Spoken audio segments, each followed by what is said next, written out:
I love dragons, and more than that, I love ladies saving the day in fairy tales. So you can bet I adore the Mexican folktale, The Dragon Slayer, and I hope you do too. Once upon a time, a young woman, let's call her Elena, is abandoned in the forest when her sisters accuse her of stealing. When Elena shares her little amount of food with an old beggar woman, the beggar woman turns out to be the Virgin Mary. The Virgin gives Elena a magic wand that can grant her power and information straight from heaven.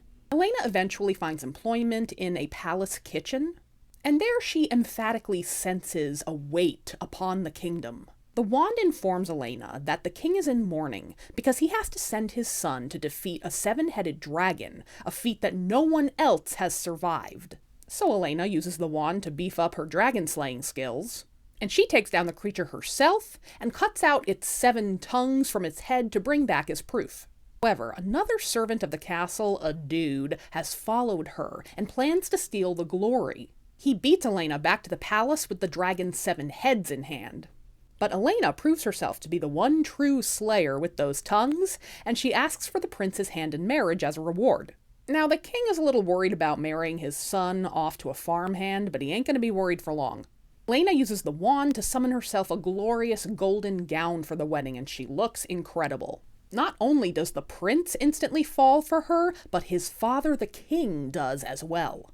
The wand spills the tea to Elena, and it also informs her that the king is planning to kill his son and take his place as her husband. So the wand tells Elena she needs to seek out the giant Bolombi while he is napping. The giant wears a ring around his tooth that can perform magical transformations. The princess manages to swipe the tooth ring, and she cries, "Turn the king into a wild pig!"